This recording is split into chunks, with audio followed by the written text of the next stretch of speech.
अगर अपनों से है प्यार तो कोविड की गाइडलाइन का ज़रूर पालन करें, क्योंकि हम सुरक्षित तो हमारा परिवार सुरक्षित। घर में रहें, सुरक्षित रहें। आइए हम अपनों की ज़िंदगी बचाएं। नमस्कार दोस्तों, आप देख रहे हैं news of hunters. News of Hunter में आपका स्वागत है।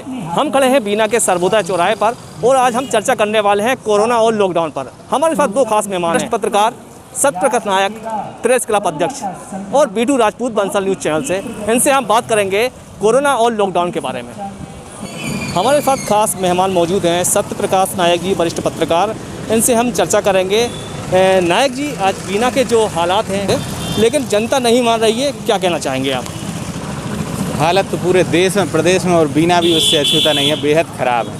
सरकार की बस की बात नहीं है। कोरोना रोकना तो अब हमारी अपनी जिम्मेदारी है। अगर हमें सुरक्षित रहना है तो सरकार की गाइडलाइन का पालन करना होगा, अन्यथा आप कितने भी 30 मार का बने रहे, कोरोना की चपेट में आ जाएंगे।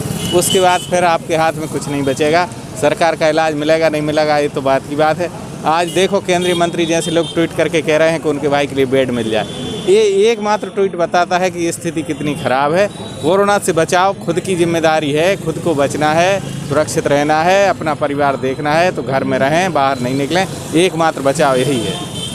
नायक जी, जैसे आप देख रहे हैं, प्रशासन पूरी तरह से मुस्तैद है, लोगों को समझा रही है। लॉकडाउन होने के बावजूद भी लोग बाग नहीं मान रहे हैं। आखिर ऐसा प्रशासन के लिए क्या करना चाहिए कि लोग बाग घरों के अंदर रहें और कोरोना से बच सकें? क्योंकि लोगों को एकदम कंट्रोल तो नहीं किया जा सकता, लेकिन लोगों का निकलना कम किया जा सकता है। लोग संयम बरतें, घर में रहें, जागरूकता हो, इतना ही कर सकता है प्रशासन। जैसे सिविल अस्पताल के बने हालात देखें, सिविल अस्पताल में इस समय मरीजों की भरमार है, यहाँ तक प्राइवेट अस्पताल के अंदर भी मरीजों की भरमार है। तो इनके लिए आप क्या कहना चाहेंगे? जो प्राइवेट हॉस्पिटल में इलाज कर रहे हैं डॉक्टर, इनके लिए आप क्या कहेंगे? क्योंकि लोग कुछ तो डर के कारण अस्पतालों में आ रहे हैं। एक मरीज है कोई मोहल्ले में तो वो दूसरा भी सोचता है, लेकिन ये भय निकालना होगा। कोरोना इतनी भी खतरनाक बीमारी नहीं है कि सही हो। आज ही आंकड़े आए हैं कि हज़ारों लोग सही भी हो रहे हैं, लेकिन बिना डर के, बिना खौफ के रहेंगे तभी सुरक्षित रहेंगे। घर में रहेंगे बिना खौफ के, बिना डर के। एकमात्र इसका मूल मंत्र यही है, बिना खौफ के रहें, इम्यूनिटी सिस्टम मजबूत रखें, खान पान अच्छा रखें और घर में रहें, बस। अभी तक कोरोना कंट्रोल में था अभी तक, लेकिन अभी हाल में देखते हुए अभी लग रहा है कि जैसे अचानक बीना के अंदर या पूरे मध्य प्रदेश के अंदर, या ये भी कह सकते हैं पूरे देश के अंदर कोरोना आ गया, तो उसकी क्या वजह रही है? वैक्सीन जैसे ही लगना शुरू हुआ तो लोग उसमें अनकंट्रोल हो गए, अनियंत्रित हो गए। लोगों ने उसको फर्स्ट डोज को ही सब कुछ समझ लिया और अपनी जो खुद उनकी हदबंदी थी, जो उनकी मर्यादा थी, उन्होंने उसका पालन नहीं किया, जिसका खामियाजा आज सारी दुनिया भुगत रही है, सारे लोग भुगत रहे हैं, पूरा शहर उसकी चपेट में है। तो आपने सुना नायक जी ने जो बताया कि लोग बागों की खुद के हाथ में है कि घरों के अंदर रहें, सेफ रहें, सुरक्षित रहें, लेकिन उसके बावजूद भी लोग घरों के बाहर निकल रहे हैं। बंसल न्यूज़ चैनल के जो वरिष्ठ रिपोर्टर हैं ब्रजपाल सिंह राजपूत जी, उनसे हम बात करेंगे। ब्रजपाल जी, आप देख रहे हैं बीना के इस समय जो हालात है, अचानक मरीज बढ़ गए, ऐसा क्या कारण रहा कि बीना के अंदर इतने मरीज बढ़ते हैं? ये हमारी गलती रही, बीना के नागरिकों को मैं इसमें मानता हूँ कहीं ना कहीं कमी रही कि हम लक्ष्मण रेखा के लिए ऊपर से निकल गए कि मास्क लगाकर सोशल डिस्टेंसिंग, सरकार हमेशा अवेयरनेस के कार्यक्रम कर रही है, बता रही, लेकिन हम कहीं ना कहीं उसमें पीछे रह गए। और जो हमारे सम्मानीय वरिष्ठ साथी ने बताया कि वैक्सीन आने के बाद हम बेफिक्री में चले गए, जो बेफिक्री हमारे लिए अब दुखदायी साबित हो रही है। अभी भी हमारे हाथ से कोई निकल नहीं गया। हम घर में रहें, मनोरंजन करें, परिवार के साथ रहें, ज़्यादा पैनिक ना हो। और अगर किसी कोई कोविड हो भी रहा है तो उसका इलाज होम क्वारंटाइन में हज़ारों लोग ठीक हो रहे हैं, अपने बीना में लोग ठीक हो रहे हैं। घबराएं नहीं, रोग को छुपाएं नहीं।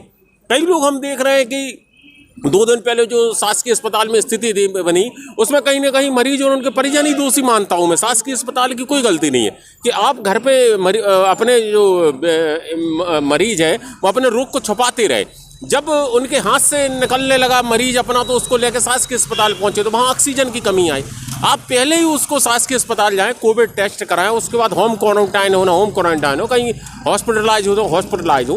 तो आज भी लेकिन कहीं ना कहीं मैं ये कहता हूँ कि अपन को शासन प्रशासन की भी इसमें थोड़ी सी कमी ऐसी लग रही है कि व्यापारियों को एकदम से फ्री कर दिया गया है, लोग सड़कों पे घूम रहे हैं। लोगों ने कोरोना जैसी महामारी के लिए पिकनिक के रूप में ले लिया मित्रगण के साथ में घूम रहे हैं, कहीं सोशल डिस्टेंस। एक बाइक पे मैं आज भी देख रहा हूँ, टीनेजर्स 3-3 बच्चे घूम रहे हैं एक बाइक पे, कोई रोकने वाला नहीं, उनके परिजन रोकने वाले नहीं, ना यहाँ पे सड़क पे कोई पुलिस रोकने वाले नहीं। ये है अशफाक जी।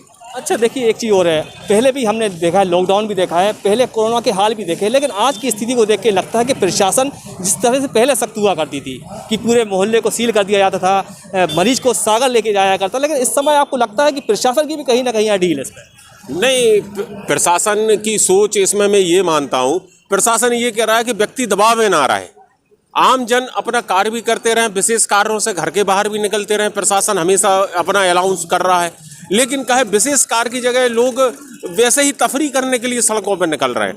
पहले पूरा मोहल्ला सील होता था तो उसमें ये दिक्कत थी, पूरी मोहल्ले के लोग पैनिक हो जाते थे, कहीं ना कहीं दबाव में आ जाते थे, काम भी रुक जाते थे लोगों। अब उन्होंने कहा कि एक घर है तो उस घर के सदस्य ना निकले, लेकिन अब देखने में ये आ रहा है कि जिस घर में क्वारंटीन है लोग, वो घर के सदस्य भी सड़कों पर आ रहे हैं, और प्रशासन को मुस्तैदी से उनको समझाना पड़ रहा है कि भाई आप घर के बाहर नहीं आए, तो लोग बेफिक्र हो गए कहीं ना कहीं। ये हमारे लिए दुखदायी साबित हो रहा है। बिल्कुल जी, एक सवाल और है आपसे कि आपने हालात देखे हैं कि कोरोना के चलते लोगों के भी हालात ख़राब हैं, लोग घरों के अंदर ज़रूर हैं लेकिन उनका खाने को नहीं है, मजदूर नहीं कर पा रहा, तो इस तरह की परेशानी क्या नहीं लगता आपके लिए कि सरकार के लिए इनके लिए भी कुछ सोचना चाहिए? ये आपने काफ़ी गंभीर विषय पर चर्चा की है। जो निम्न मध्यम वर्गीय परिवार हैं और मजदूर वर्ग के परिवार हैं, वो वाकई में आज दिक्कत में है, ना तो वो कहीं मांगने जा सकते हैं और घर में उनको खाने को भी नहीं है। तो इसलिए इस पे कहीं ना कहीं आंगनवाड़ी के माध्यम से एक सर्वे करवाना चाहिए, जिनके लिए शासकीय योजनाओं का लाभ मिल रहा है अभी तक, उनके लिए जैसे किसी को अनाज की पर्चियाँ मिलती हैं, गरीबी रेखा में वो लाभ मिल रहा है, वो मिलता है। लेकिन उसके बाद जो छोटे व्यवसायी थे और जो इस श्रेणी में नहीं आ रहे थे, उनके लिए कहीं ना कहीं अब सरकार को व्यवस्था कराना चाहिए, व्यक्तिगत मेरी राय है। बिल्कुल बिट्टू जी, धन्यवाद। तो आपने देखा कि जो बीना के वरिष्ठ पत्रकार थे उन्होंने अपनी राय रखी। निश्चित तौर पे ये एक बड़ी समस्या है, जहां कोरोना की महामारी पूरे देश के अंदर फैली हुई है और बीना के लोग भी इससे कोई बचे नहीं हैं। उसी तरह से हमें भी चाहिए कि हमें घर के अंदर रहें, सुरक्षित रहें और अपने परिवार का ख्याल रखें अगर कोरोना से बचना है तो। न्यूज़ ऑफ हंटर के लिए बीना से अशफाक अंसारी। 20 वर्षों से बीना में नेहा ऑप्टिकल्स नज़र एवं धूप के चश्मे, कॉन्टैक्ट लेंस, कान की मशीन, आंखों की जांच सुविधा उपलब्ध है। जल्द संपर्क करें। स्टेशन रोड, कैनरा बैंक के सामने, बीना, जिला सागर, मध्य प्रदेश।